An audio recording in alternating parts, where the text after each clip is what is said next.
This is the On All Cylinders podcast, powered by Summit Racing. Your host for today is Summit Racing's Will Schertz, with special guest Brian Jones, current owner of the Christmas Story House. Here we go. Hello, I'm Will Schertz, and you're listening to the On All Cylinders podcast. Today I'm talking with Brian Jones, who's the current owner of the house from the famous movie A Christmas Story, along with one of the classic Oldsmobiles used in filming, a 1938 Olds F37. Brian, thanks for joining us. Hey, my pleasure. Thanks for having me on. Just to kick things off, it was recently announced that you're putting both the house and the Oldsmobile up for sale, and I definitely want to talk about that. First, I'm curious about your backstory. You know, how you came to own the house to begin with. Was it something that already was in the family before the movie was made, or are you just the world's biggest Red Ryder BB gun fan? I'm the world's biggest leg lamp fan, and actually I had a company making and selling leg lamps. It was actually a really new venture for me. It was just the second year of the business, and the house came for sale on eBay. Leg lamp sales were going so well, it just seemed like a natural extension of the business. If people want leg lamps, if I buy the house and do something, tourist-related, attraction, people are going to come see it. And that's just kind of how it worked out. It's a short and sweet version of it. And then when I bought the house, the gentleman who owned a car from the movie reached out and said, hey, I have the family car. Would you be interested in buying? I'm like, well, of course. If we're going to start a movie attraction, I'd be interested in purchasing the car. Awesome. When did this all happen? You said you found it on eBay? Yeah, the house went up for sale on eBay 2004. So that's when I bought it. And then we renovated it, had to do a bunch of work to basically bring it back as movie splendor. Did a real property, had vinyl windows, vinyl siding. It was now like a blue-gray color instead of yellow-green that you see in the movie and that you see the day that we restored. So, and then I want to say maybe like a year or two later, a gentleman just basically came out.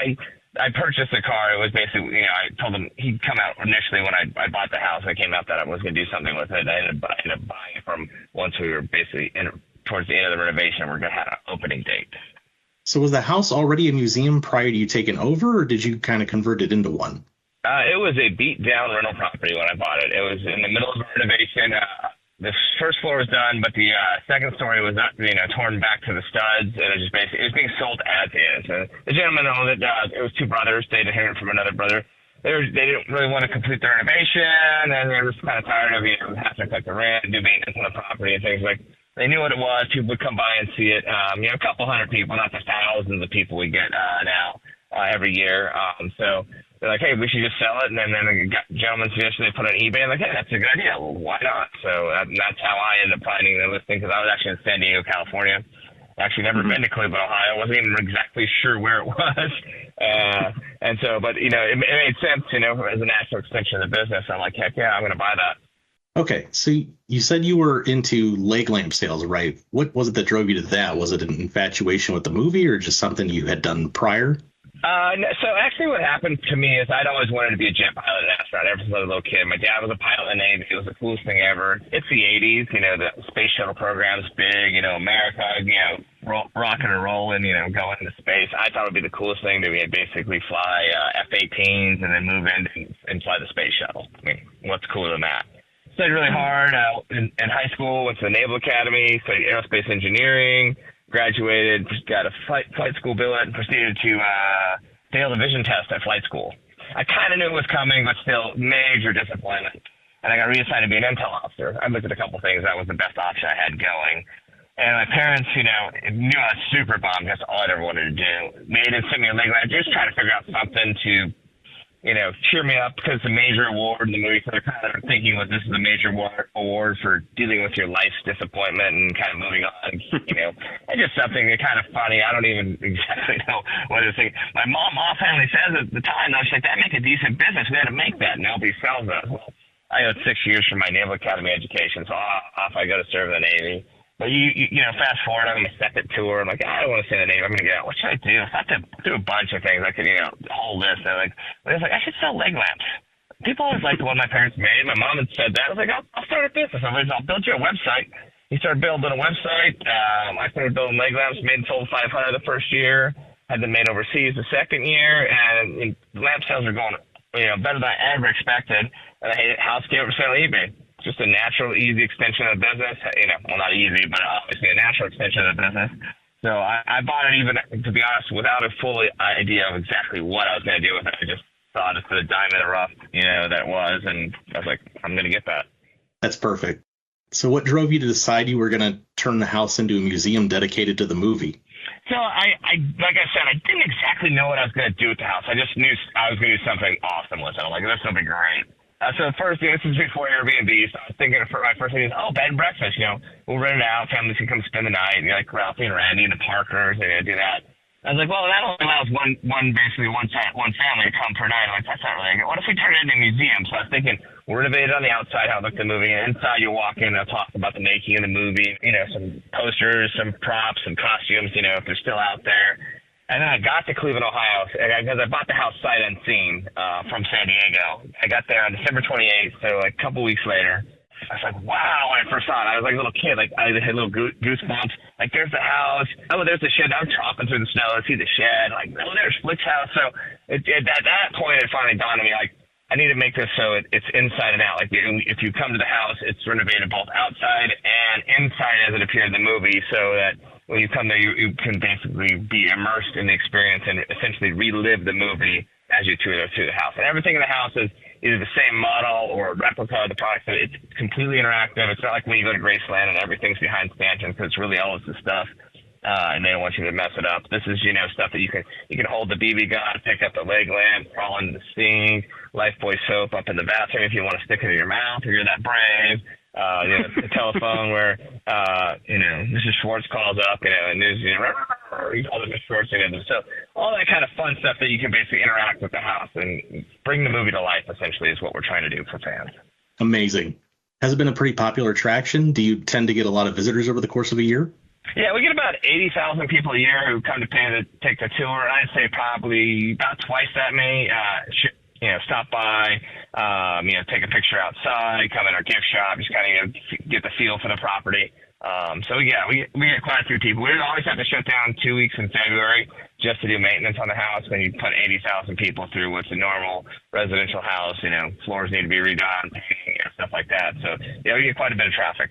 So one of the things that's featured in the museum that would obviously be the most interesting to our listeners would be the Oldsmobile F37 used in the film. What can you tell us about the specific history of that vehicle and how it ended up in the movie, and specifically how it ended up in your possession? I don't know if you know much about the movie itself. I do, actually. I would consider myself a Christmas story expert. I don't know if that's something to brag about too much, but that's probably my biggest claim to fame. So most of the stuff that we have in our museum actually finds us. People they know that we have the museum, and they call us if they see something. Hey, you guys should get this for the museum. And the car was the same thing. A gentleman named Vernon Burley in Garfield Heights, Ohio, had that car. He had bought it from another gentleman, and that gentleman had it in the movie. And it's the same make and model as the family's car that you see in the movie, but it was not used as by the family, but it was in the movie for down around Public Square. So that was close enough for me. We did, obviously, as I just said, we disclosed that fact.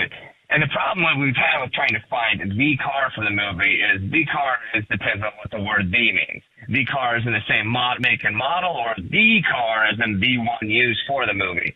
And I've had no less than 5 people approach me saying, I have the car. I'm like, I'm going to need see some paperwork that says, it was used there, because, that so many people come out and they misconstrue with the word "the," whether it means, the model or the exact one used in the movie. And we've never been able to track any of them down where they could actually verify that their car was used in the movie. So Vernon bought it from the other guy, and I tracked down his widow, and she gave me basically the backstory that, yes, it was in the movie, but it wasn't the one they actually used for the family, but it did appear in the movie and go around. So, again, it helps, kind of set the scene for people when you come to the museum, because, it's a very old car, 1938, so it's interesting to see, and I think it just kind of gives people a greater appreciation for what it really was like in a time period for the movie. So that's why we have it. Like I said, we disclosed the fact that it was in the movie, but not the family's car. So was it driven by another family in the movie? Yeah, so when they made the movie, they put out a call for old cars, to set the scene and set the background, and that's basically what they had down like 3:00 in the morning. They had this, the collectible car club just down there, and just all the owners basically just driving laps around Public Square to make it look like it was 1940. Okay, I'm fascinated now. Can you point to a specific scene in the movie where you can actually see this exact car? That's interesting. I've actually never tried to actually, track it down and see exactly where it was, because I think when I bought it, he had it painted a tan and red maroon color. We had it obviously painted back to the gray, color that you see in the movie, just to give it more of an appeal and the look of the movie. Done locally, I presume? Yeah. What is it? Now you got me on the spot. I have to. Automobile Portfolio, I think it was in Canton. The gentleman who was the owner there helped me with it. With all the restoration to get it back running, because Vernon had just been storing it in a garage, and basically to get the paint job and do some restoration on some of the upholstery and things of that way. I think I would have to look that up again. It's been years since I purchased the car and that we've done work there. Yeah, I was definitely curious as to what all you had to do from a restoration and maintenance standpoint. No, we actually used to drive it around a lot, just for fun. I just take it out. I'm like, I'm gonna take the car out for a little bit. It's just cool. It's such a different experience, in a car like that from a car to today. And it's like, it gives you a real appreciation for all the stuff you take for granted in a modern vehicle. And it's like this was what an automobile sufficed for back in the day. Wow. So did you strictly do restoration and maintenance, or did you modernize the vehicle in any way? No, Vernon had taken really good care of it. And he was really proud of the car, and it was in really good shape. It's just for a couple of minor things, and like I said, just the paint. So it was actually really, in really good shape and ready to go. That was also part of the reason I was interested. He preserved it really well. I didn't want to modernize anything. I wanted to keep everything just as it was, all vintage parts, the whole vintage look.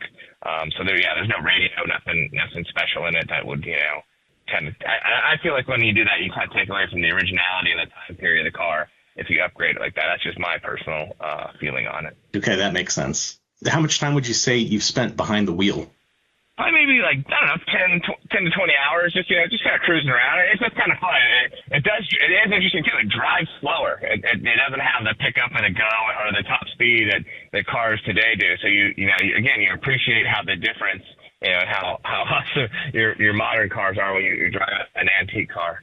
Did you stick mostly to city driving as opposed to highways? Yeah, just a bit. Yeah, I stayed off the highway for sure. We just would drive, kind of through Tremont and down to downtown Cleveland and places around. And also just every once in a while we just give people rides for just for fun. Like when we do that, we've done the same with the fire truck we have. We put people in the back and just drive it around. It's fun and turn on the sirens, but just around the neighborhood, just for fun, for nostalgia points. Okay, so I have to ask, in your experience, would an Oldsmobile of this vintage actually freeze up in the middle of summer on the equator? I'm not sure that would actually be accurate, but it ran great. So I'd say no, I don't think it's going to freeze up in the middle of summer on the equator. But we also didn't push it too hard. We want to take good care of it since it's, a special car to us. Yep, just had to ask. It's such a quotable movie, and that Oldsmobile is such a big part of it, just remembering things like the Oh Fudge scene. Oh, yeah, that's a classic one. So the timing of the sale of the property in the Oldsmobile is interesting, given the recent release of the sequel movie that just came out. I was wondering if you and the house were involved in the new movie in any way? You would be wrong. We were not involved whatsoever. Actually, that movie was filmed in Bulgaria. They rebuilt the neighborhood, completely from scratch on backlots and sound stages in Bulgaria. Oh, okay. Wow. That's interesting. All I got for request is the studio wanted to come out and they wanted to scan the neighborhood and the inside of the house. And I just heard CGI and I said no. So I'm a purist and in the original, the original thing. And there's been a couple other sequels. And in fact, I was on the Christmas Story 2 set back when they did that in 2012. And it was just horrendous that I had nightmares from that experience. So I was just like, no, we're not going to participate in this one. This one's done much better than that one was in 2012. So that it has that going for it. But and if they weren't going to film there, I was just worried that they weren't going to spend the money to do it right at the time. And nobody was really kind of telling me what the deal was. So I just we're just not interested in participating. Gotcha. So you've had this house for all these years, almost 2 decades now. Why sell now? The plan's to retire. I've been doing this for 20 years, and it's been a lot of fun. It's been an amazing adventure. I've gotten a lot out of it. I've grown from a kid who, some idealistic little kid is 27. I'm 46 now. I'll be 47 by the time I sell this. It's been amazing, but there's also more to do. And I've basically spent the last couple of years teeing it up for somebody else to do more with it. We've bought some adjacent properties that are either vacant or could be upgraded, and essentially just looking that for somebody else to take us to the next level. I'm the founder and entrepreneur, and it's time for me to kind of step back so that the attraction can grow and reach its full potential. I'd love to see a Pulaski's candy store. We could expand the gift shop to something with a second story on the side. Or you could do Santa Mountain and then open a Chinese restaurant. When we first opened, I partnered with a gentleman, and he did an awesome job just basically reliving it in fans. We used to pack that place. Unfortunately, it eventually closed. So we haven't basically been able to find, but I want to make it a bigger and broader, wider experience. This is a really cool experience now, but I think there's more that we could be able to offer fans to come see and enjoy and just kind of make it a fuller experience when you come to see the Christmas Story House. So is that something that you're factoring into the purchase? Who exactly you're selling the house to? Are you looking for somebody who's interested in the lore of the movie? Yeah, I mean, it's all included. There's a lot more to it than just the house itself. So to the business, and if anybody's really interested and wants to reach out, we've got a broker and an investment bank, handle all of that stuff and giving them more of what's going on with the business behind the scenes. But yeah, I kind of want to just find myself somebody who's really passionate about it. It doesn't have to be myself exactly. I had something, obviously I'm going to have the money as well, but that it's something they really are dedicated and want to put the time to. I have a great management team, so there's not a lot you have to take over and run day to day. Just kind of come get it familiar and then basically handle the higher level things that would, make the attraction and the experience even better. Are you also going to be selling the leg lamps?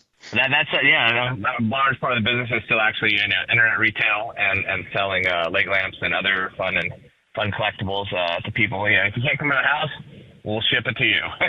Is that something you're going to continue to do, or is that included in the whole sale process? Part of the whole sale process is all pieces of the business are up for sale and included as one unit. They're not looking to break it up because they're different, but they're also very much intertwined.